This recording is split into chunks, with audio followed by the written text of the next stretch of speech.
अस्सलाम वालेकुम जी, कैसे हैं आप लोग? सब ठीक ठाक है। एक नई वीडियो के साथ हाजिर होते हैं। यार अगर आवाज़ थोड़ी सी ख़राब हो तो माजरत, क्योंकि मेरा जो दूसरा फ़ोन है वो ख़राब हो गया। हो सकता है शायद आवाज़ मेरी बहुत बुरी लग रही हो, तो माजरत। तीसरा ओडीआई हम हार गए और हम सीरीज़ हार गए। शादाब खान ने T20 वर्ल्ड कप में ये बोला था कि 12वां जो प्लेयर है वो हमारा रमज़ान है। अच्छा जी, तो आप रमज़ान में तो हार गए, लेकिन रमज़ान में तो हमारी टीम बांग्लादेश से भी सीरीज़ हार गई, तो आप क्या करें?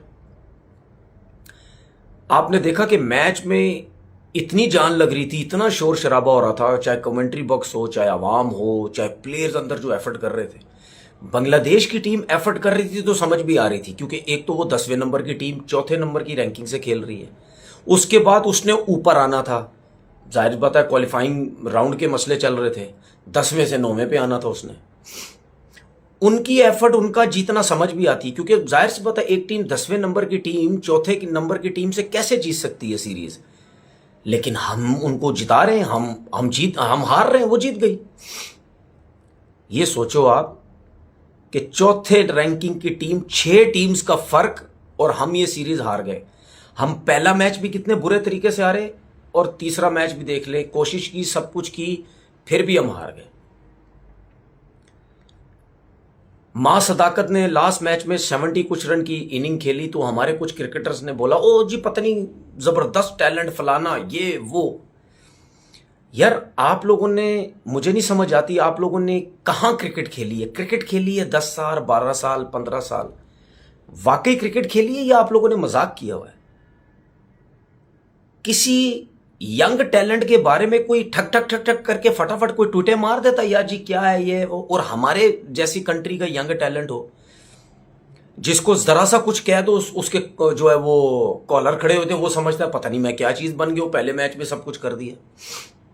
पहले मैच में बाउंसर पे आउट हुआ, आज के मैच में भी ऐसे उठा। और कल के मैच में मैंने वीडियो बनाई नहीं, मेरे पास टाइम नहीं था, वरना मैं आपको जरूर बोलता। जो सेकंड ओडीआई हुआ था, मैं वीडियो नहीं बना सका।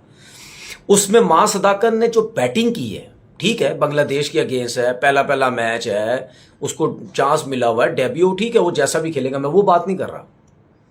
मैं ये बात कर रहा हूं कि आपने जो पहले ओडीआई में इनिंग खेली, वो तकरीबन T20 के हिसाब से आपने खेली। आप 3-4 बॉलें आराम से भी खेल रहे थे, ये सिंगल चौथी पांचवी आप जरूर हिट मार रहे थे, आप छक्का चौका जरूर मार रहे थे। तो अगर मैं लास्ट वीडियो बनाता मैच की, तो मैं ये जरूर मैसेज देता मां सदाकत को कि भाई आप हर मैच में ऐसी इनिंग नहीं खेल सकेंगे, क्योंकि ये T20 नहीं है।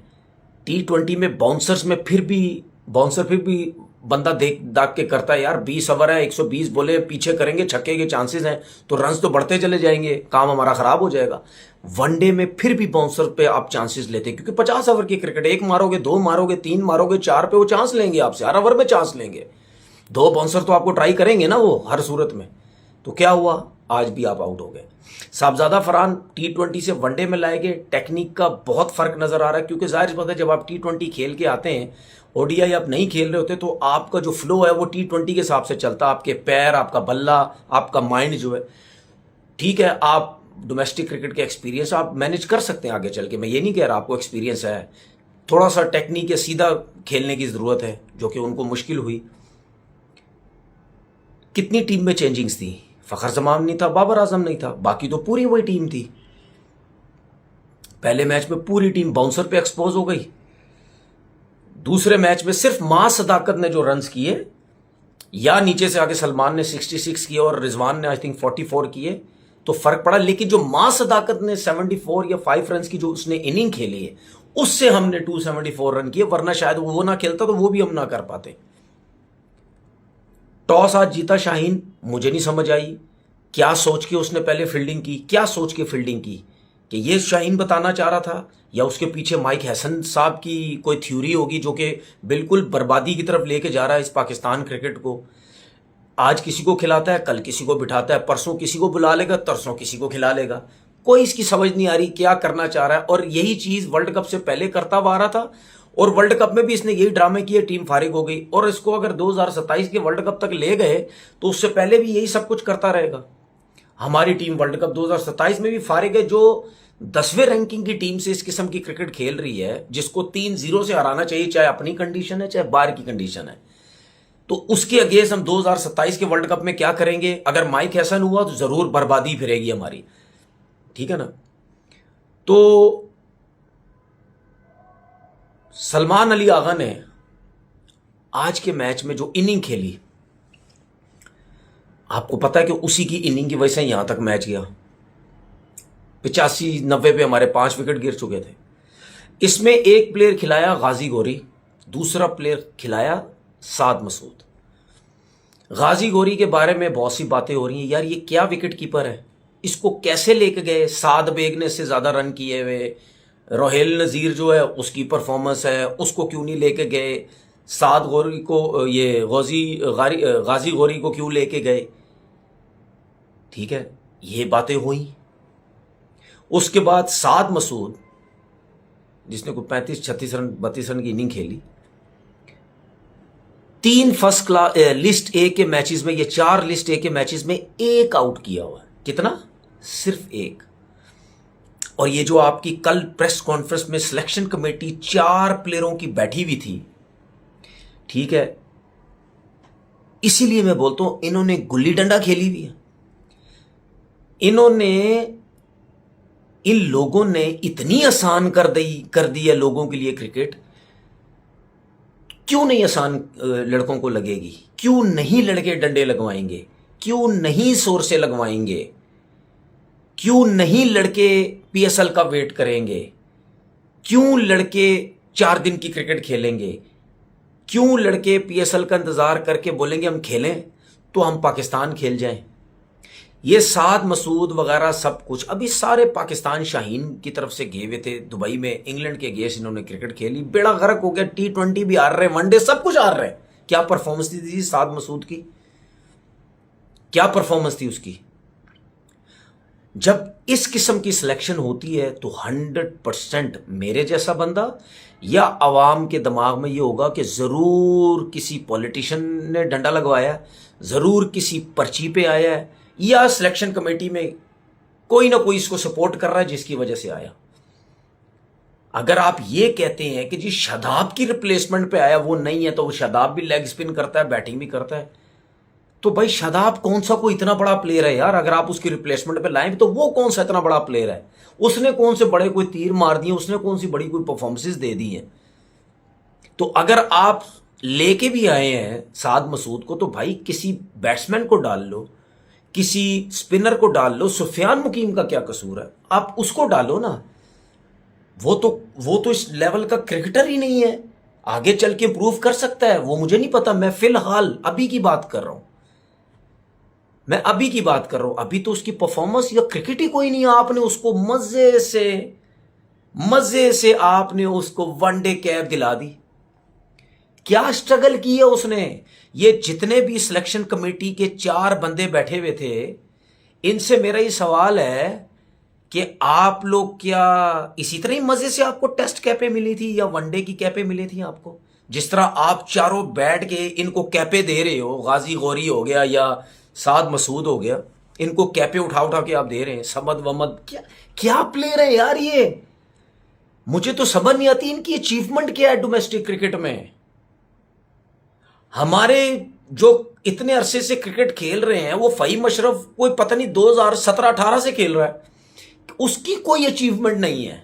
शादाब की कोई अचीवमेंट नहीं है। नवाज की क्या अचीवमेंट है? इन लोगों की कोई नहीं है। वसीम जूनियर आ जाता है दोबारा, हारिस रऊफ, शाहीन अफरीदी, हर इवेंट में सारे मार खाते हैं, सब कुछ करते हैं। नाराज नहीं हो ना, मैं बाबर की भी बात कर लेता हूं, ठीक है? सब ये जितने भी जब इवेंट में आते हैं सब स्ट्रगल करते हैं, कुछ भी नहीं करते, ठीक है? लेकिन बाबर की हम बात इस वजह से ज्यादा करते हैं क्योंकि इवेंट में अगर वो भी कुछ नहीं करता, लेकिन बाकी बायलेटर सीरीज इधर उधर उसकी बहुत परफॉर्मेंसेज है, इस वजह से डिस्कस करते हैं यार उस जैसा प्लेयर कोई नहीं। और बाकियों की तो उससे भी ज्यादा परफॉर्मेंस नहीं है, इवेंट से भी ज्यादा परफॉर्मेंस नहीं है बायलेटर सीरीज में भी।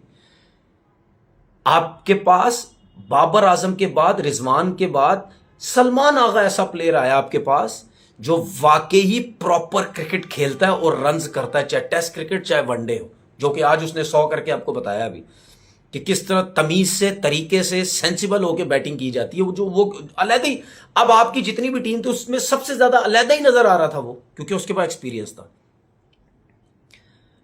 तो कैसे कैपे दे देते उठा के एक ऐसे लड़कों को कि जिनकी कोई कोई देखे।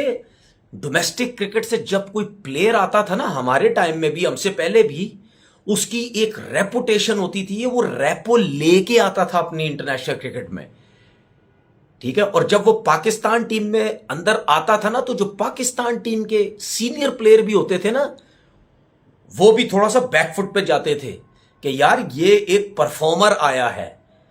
वो उससे चलाकियां मलाकियां ड्रामेबाजियां करने की कोशिश नहीं करते थे। उनको पता था कि यार इसके पास इतना एक्सपीरियंस, इतने रन्स, हम सब इक्वल है, हम पाकिस्तान खेल रहे हैं तो बड़ा कमाल कर रहे हैं, वो आएगा तो हो सकता है हमसे ज्यादा परफॉर्म कर दे। ये रेपुटेशन होती थी। अभी देखो तो मजाक बनाया हुआ ये सिलेक्टर चारों जो बैठे होते हैं वहां पे, कोई शर्म आती है किसी को या नहीं आती है किसी को? माजरत के साथ कि क्या हम लड़के सिलेक्ट करते हैं और क्या नहीं करते हैं। वो सिलेक्शन कमेटी में आकिब जावेद बैठ के वहां बोल रहा है, सबक दे रहे हैं दूसरों को। भाई पहले मुझे ये तो बता दो, आप मेरिट पे बैठे हुए हो, आपने क्यों दो दो नौकरियां रखी हुई हैं, ये तो मुझे बता दो। या डायरेक्टर रहो या सिलेक्टर रहो, खुद क्यों नहीं हटते? उसके बाद जो बाकी तीन है, असद शफीक कराची का डायरेक्टर, एकेडमी का डायरेक्टर कराची का, और सिलेक्टर सरफराज अहमद साहब एशिया कप में मेंटोर बने, टीम जीती, सरफराज हो रही थी। अंडर 19 में मेंटोर, टीम फारिग। अभी एशिया कप ये शाहीन की टीम दुबई में खेल रही थी, सब मेंटोर थे, सब T20 वनडे शनडे सब फारिग। वो कुछ मैचेस तो हालात की वजह से खत्म हो गए, नहीं तो वो भी फारिग थे। वो मेंटोर भी थे, सिलेक्टर बन गए, कभी मैनेजर बन जाते हैं, कभी मेंटोर बन जाते हैं, कभी कोच बन जाते हैं, कभी क्या बन जाते हैं। उसके बाद दूसरी तरफ आ जाए मिसबाह उल हक, वो कभी सिलेक्टर बन जाते हैं, कभी कोच बन जाते हैं, कभी क्या बन जाते हैं। कहने का मकसद ये है कि सबके पास एक एक, दो दो, तीन तीन नौकरियां और दो दो, चार चार, पांच पांच बारियां लगी हुई हैं। हटना किसी ने नहीं है। जब मौका जिस चीज का मिलेगा बस अवेल कर लो, किसी तरीके से भी, कि हमें बस किसी तरीके से बोर्ड में आ जाए, बाकी जाओ छोड़ो जो भी होगा। जब इतना शौक है सिलेक्शन कमेटी में जाने का, या इतना एक्सपीरियंस है आप लोगों के पास, तो पहले अपने गिरबानों में तो झांको कि यार हम क्या कर रहे हैं। हम एक नौकरी कर रहे हैं या हम दो दो नौकरियों के साथ जा रहे हैं, या हम चार चार दफा बारियां ले चुके हैं। हमें नहीं आना चाहिए। अगर आ भी जाते तो इस किस्म की सिलेक्शन होती है। और उसके बाद जब सिलेक्शन कमेटी सामने बैठी और जब सवालात होते हैं उसमें डिफेंड कर रहे होते हैं, एक्सक्यूजेस दे रहे होते हैं। आकिब जावेद साहब, आपने ये बोला था ना कि टीम वर्ल्ड कप हारेगी तो मैं अपने ऊपर लूंगा। तो जब आप अपने ऊपर ले रहे हैं तो फिर आप सिलेक्शन कमेटी में क्यों, आप छोड़ क्यों नहीं देते, रिजाइन क्यों नहीं देते? दो ना रिजाइन। कितनी आसानी से आकिब जावेद बोल के निकल गए, चीफ सिलेक्टर तो कोई है ही नहीं, यहां पे चीफ सिलेक्टर तो कोई है ही नहीं, सारे मिलके करते। चीफ सिलेक्टर का नाम इस वजह से आपने लिया क्योंकि जब टीम हारे जीती लोगों ने आपसे सवाल करने थे और आपने बोला चीफ सिलेक्टर कोई है ही नहीं। और यहां पे चाहे आवाम हो चाहे कोई भी हो, सबके दिमागों में यही है कि आकिब जावेद सारे फैसले करता है। उस सिलेक्शन कमेटी में आकिब जावेद साहब, आपसे ज्यादा किसी से सवालात हुए, आप ही से हुए, क्योंकि सबके दिमागों में यह है आप चीफ सिलेक्टर का बोले या ना बोले, आप चीफ सिलेक्टर है, आपकी वजह से सब कुछ होता है। और इसीलिए बाबर आजम और फखर जमान का भी सवाल आपसे हुआ, आपने बोला जी अनफिट है, सब कुछ है। ये टीम की अगर तैयारी है, ये टीम अगर परफॉर्मेंस दे रही है, तो फिर आप इससे अंदाजा लगा सकते हैं कि 2027 में हमारा वर्ल्ड कप में जो हाल होगा ये आप सबको पता है। और मैं बार बार बोल चुका हूं कि जब तक ये माइक हैसन टीम के अंदर है, ये इसको जब तक फारिग नहीं करोगे, टीम का यही हाल होगा। उसके बाद हर एक आध सीरीज में हारिस रऊफ बाहर हो जाता है, फलाना दोबारा आ जाते हैं। मतलब शाहीन हो गया, हारिस हो गया, नसीम हो गया, इनके अलावा कोई फास्ट बॉलर आपको पूरे डोमेस्टिक क्रिकेट में नजर नहीं आ रहे, कोई फास्ट बॉलर नजर नहीं। वो आकिब जावेद को न्यूजीलैंड लेके गए थे, उसको फारिग कर दिया। पता नहीं इनको समझ नहीं आया। अब्बास अफरीदी को इन्होंने फारिग कर दिया। जमान अच्छा खासा T20 में खेल रहा था, उसको फारिग कर दिया। आमिर जमाल ऑलराउंडर, उसको पूछते ही कोई नहीं। शाहनवाज दानी परफॉर्म कर रहा है, उसको पूछते ही कोई नहीं। ठीक है, मतलब यानी लड़के आपके पास हैं, लेकिन आपने सिर्फ ये जो दुकान चमकाई हुई अपने दो चार बॉलर्स के ऊपर, यही खेलेंगे T20, यही खेलेंगे वनडे।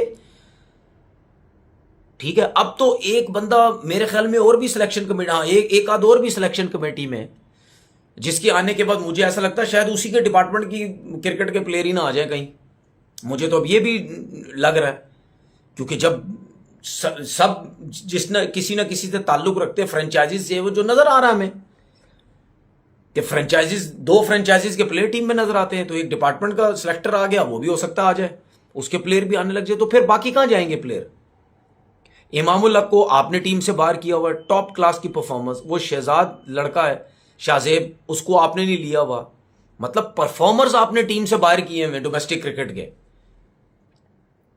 फिर कहते हैं कि जी आप हमसे सवालात करते हैं, हमसे सवालात करते हैं। तो भाई आप कौन हैं, आपसे सवालात नहीं करेंगे हम।